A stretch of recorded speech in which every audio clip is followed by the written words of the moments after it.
नमस्कार मैत्रिणींनो, कशा आहात? माझ्या चॅनलवरती तुमचे खूप खूप स्वागत आहे. तर आज मी तुमच्यासाठी घेऊन आले एक नवीन रेसिपी. पाहू शकता इकडे मी हे असं थंडीमध्ये खाण्याचं मस्त असं हे आळीव घेतलेलं आहे. त्याला आपल्याला भाजून घ्यायचं आहे. इकडे कढईत तूप टाकून घेतलेलं आहे. तूप थोडंसं आता हे झालं पातळ झालं की आपण त्यामध्ये टाकून घेऊ आळीव. मस्त याला असं आता भाजून घेऊ आपण.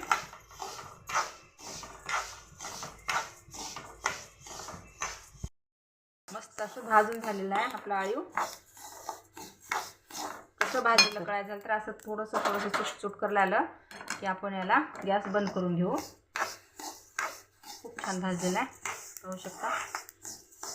त्याला थंड करून घेऊ आपण. पाहू शकता थंड झालेलं आहे. आता हे आपण याला आता मिक्सरच्या डब्यात टाकून घेऊ आणि हे बारीक करून घेऊ. खूप छान असते हे थंडीमध्ये, शरीरासाठी उपयुक्त असे हे. कंबर दुखत नाही, केसासाठी, कमरेसाठी, मणक्यासाठी, सगळ्या आजारावर हे उपयुक्त असं आहे. तर आता हे मिक्सरला मी काढून घेते. अशा प्रकारे हे काढून घेतलेलं आहे मी. आता बाकीचं पण मी असं याच पद्धतीने असं बारीक काढून घ्यायचं. आता हे मी बाजूला टाकून या प्लेटामध्ये दुसरं पण असंच काढून घेते. पूर्ण असं काढून घेतलेलं आहे. आता याला एका डब्यामध्ये भरून ठेवते. अशा प्रकारे हे मी मिक्सरला बारीक करून घेतलेलं आहे, पाहू शकता. अशा प्रकारे बारीक करून घ्यायचं. आणि आता इकडे रवा पण मी भाजून घेतलेला आहे. रवा पण मी अगोदर भाजून घेतलेला आहे. आता ही एक वाटी हे घ्यायचं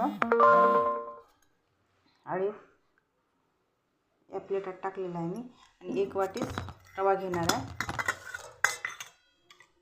तुम्ही रवा कमी पण वापरू शकता तुमच्या ह्याच्यानुसार, पण हे कडू असते खायला थोडंसं, म्हणून कोणाला आवडतं कोणाला आवडत नाही खायला, म्हणून मी एक वाटीच रवा यामध्ये मिक्स करणार आहे.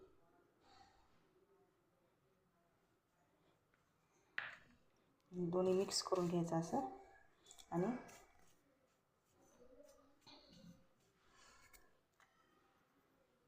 अशा प्रकारे तुम्ही असं मिक्स करून जेव्हाचं तेव्हा आपण करून खाऊ शकता, किंवा यामध्ये मिक्स करून पण ठेवू शकता, काही पण होत नाही याला. इकडे मी कढई ठेवलेली आहे. ह्या कढईत पाणी टाकून घेणार आहे. मला 2 माणसाला 3 माणसाला किती माणसाला बनवायची त्याप्रमाणे तुम्ही पाणी टाकू शकता. 1 ग्लास टाकून घेतलेला आहे. आणखी 1 ग्लास मी टाकून घेणार आहे, कारण हे पातळच खायला थोडंसं चांगलं असतं. जास्त घट्ट गिळत नाही, पातळच करायचं. तर यामध्ये मी गूळ टाकून घेणार आहे. गूळ घेतलेला आहे. आता हे गूळ मी यामध्ये टाकून घेते. साखर पण टाकू शकता, पण गूळच चांगला असतो शरीराला थंडीच्या दिवसात. आणि हा थंडीत खायचा पदार्थ आहे, म्हणून गूळच टाकायचा.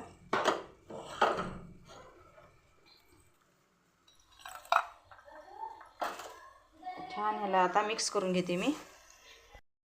ह्याला असं विरघळवून घेते मी पूर्ण गुळाचा.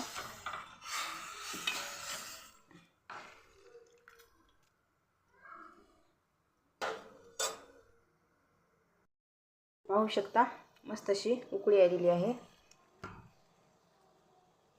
आता मी यामध्ये टाकून असं थोडं मिक्स करून कमी गॅस करायचा आणि असं याला छान असं काटून घ्यायचं.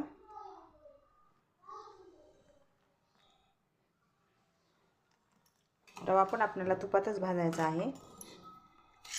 छान जास्तीचं तूप टाकून रवा भाजायचा.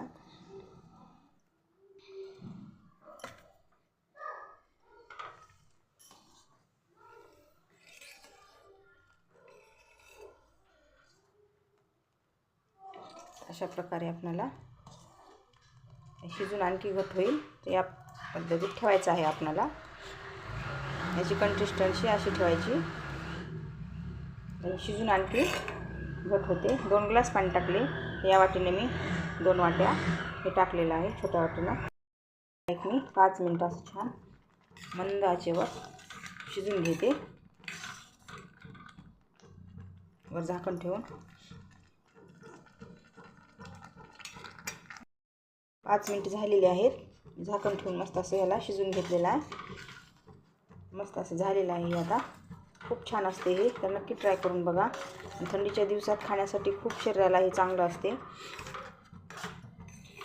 आपल्या कमरेसाठी, मणक्यासाठी, हाडासाठी, केसासाठी, त्वचेसाठी, पूर्ण आजारावर हा रामबाण उपाय आहे हा एक. त्यामुळे तुम्ही नक्की ट्राय करा. व्हिडिओ कसा वाटला, व्हिडिओला लाईक करा, शेअर करा. हे प्लेटात काढून आपल्याला यावर तूप आणि दूध, तूप तर टाकायचंच म्हणजे याचा करवटपणा जातो. तुम्हाला दूध आवडत असेल तर दूध पण टाकून खाऊ शकता तुम्ही. मस्त असं याला मी आता प्लेटात काढून वर तूप टाकून देणार आहे खायला. हे 4 जणांसाठी तर होते, खूप होते हे. थोडं जरी टाकले तरी 2-2 चमचे, जास्त खायचं नसते.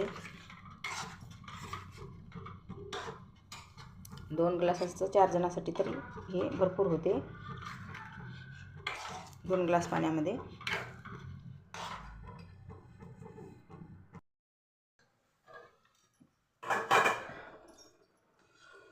अशा प्रकारे मी आता प्लेटात काढून घेणार आहे.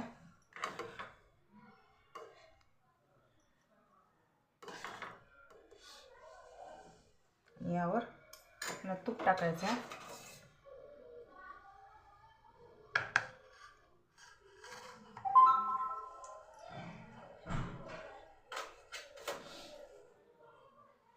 दूध पण टाकू शकता तुम्ही.